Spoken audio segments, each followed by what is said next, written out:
I want to clarify that you know what a strain is.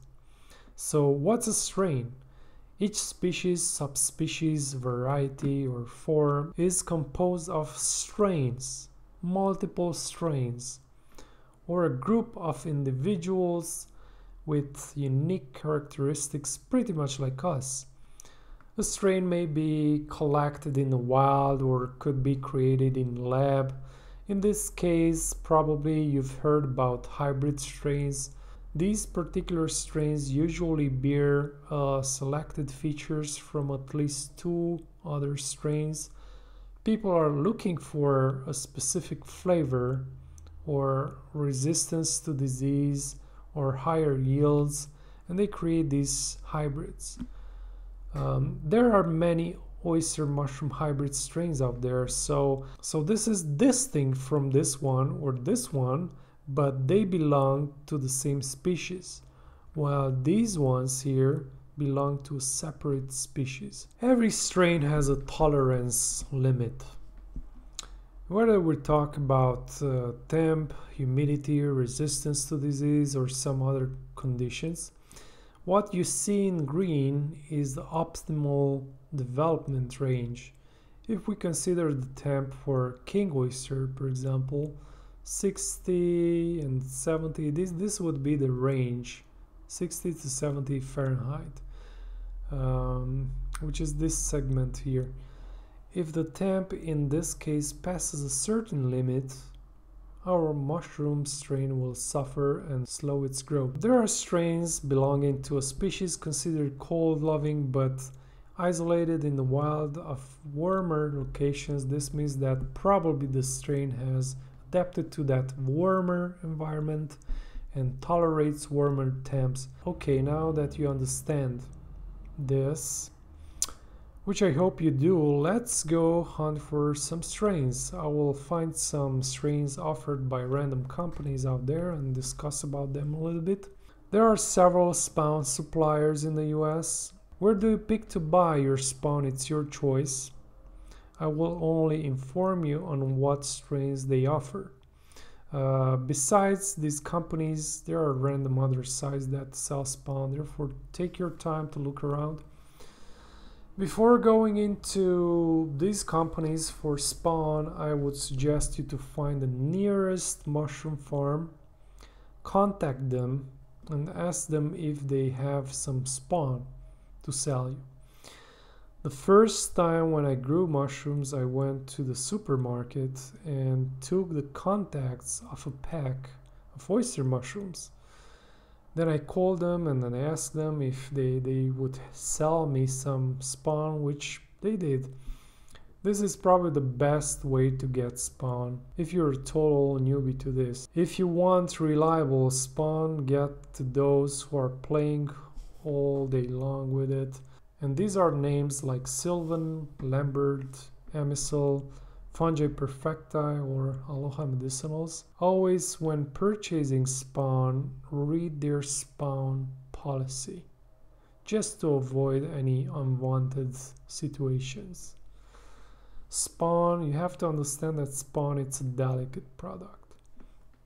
Therefore, it might spoil fast. During shipping conditions, they might be random issues with the shipping, so you have to be very careful with that. That's why I'm recommending you to find first a farm near you and try to buy spawn from them.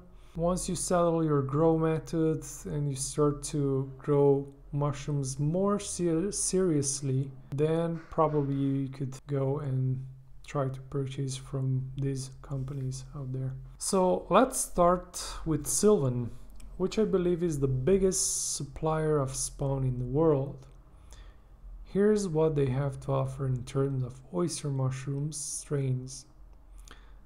If you want spawn from these strains, make sure to ask them if they have ready to ship spawn from the strain you want. Otherwise, you'll need to wait until it's going to be ready, and this could take up to a month. I grew the HK35 and I can tell you that this is one of the best strains that I dealt with. It has a wide range temp. I grew that even at 80, 85 Fahrenheit, but of course I forced the limit of the strain.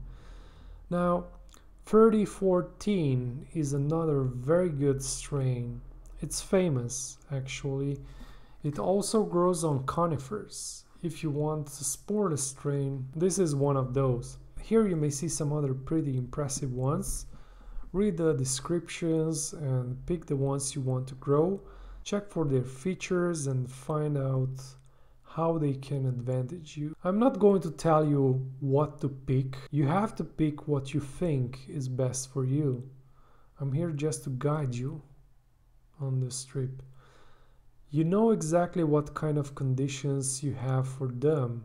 I would suggest you to pick at least 3 strains and grow them and see how they perform in your location.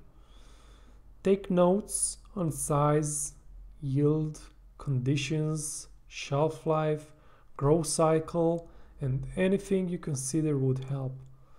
Place them in a table and at the end, take some conclusions. That's the way to go. Another 2 companies selling spawn are Amisol and Fungi Perfecti. Make sure to contact these and ask from them what kind of strains do they offer. What's the strain's temp range? What's the cap size, flavor, texture, grow methodology? How do they supply them? What's the cost, shipping, and any relevant information?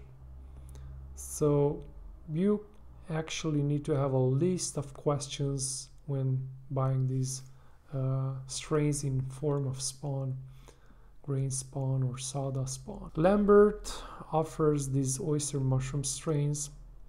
Here you may see some information on them, but always ask more than the information they provide, because you might find some weird or not exposed particularities. That's important to find out first before you actually go to before you're going to grow that strain. Aloha Medicinals has a wide selection of strains in their culture bank, and what you see here are some of the best strains. The white oyster in this picture is very famous, and most times they have ready to ship spawn of this mushroom. This strain is a wide temp strain. It may be grown up to 80 Fahrenheit, and if it fruits at like 12 to 14 days after inoculation. This other strain fruits usually after 21 days after inoculation and has large caps. This one here, it's resistant to mold contamination of the substrate. So they have a pulmonarius, which may be grown on conifer substrate as well. And as you see here, a white king oyster of the ferule variety, which has an amazing flavor but takes forever to fruit. This here, it's a wide range temp strain. It grows also in cold weather. Okay, so here you have some of the best offers out there in terms of strains, but feel free to look around for more. Definitely find excellent strains, even just checking around random sites. Everybody is looking for the best strains, but remember, there is no best strain, because the same strain could perform differently in another location. But when you see famous strains, you have to know that those been tested by many growers, and therefore they are reliable, and what's reliable should work in your conditions too. So run tests and take notes.